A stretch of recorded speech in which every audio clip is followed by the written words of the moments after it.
Guys నేనైతే హుబ్లీలోని glass హౌస్కి అయితే వచ్చాను. చూసారా, టికెట్ అయితే తీసుకున్నా.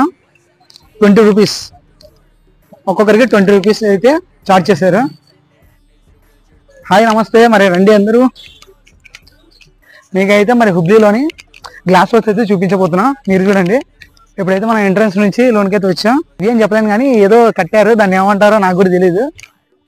ఈ రాళ్ళతో కట్టింది అయితే చాలా బాగుంది. అదే అటు చూపిరు, అదే నాకెళ్ళి కాదు.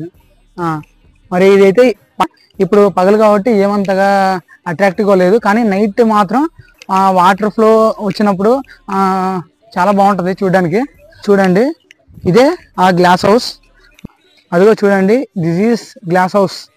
మరి ఈ గ్లాస్ హౌస్కి మరి ఎందుకు ఆ పేరు వచ్చిందో నాకు కూడా తెలియదు. ఒకసారి మీకు ఇక్కడ ఎక్కడైనా డీటెయిల్స్ ఉంటే చూసి మీకు చెప్తాను. హలో గాయ్స్, మరి చూడండి, ఇది గ్లాస్ హౌస్ మొత్తం స్ట్రక్చర్. ఈ గ్లాస్ హౌస్ గురించి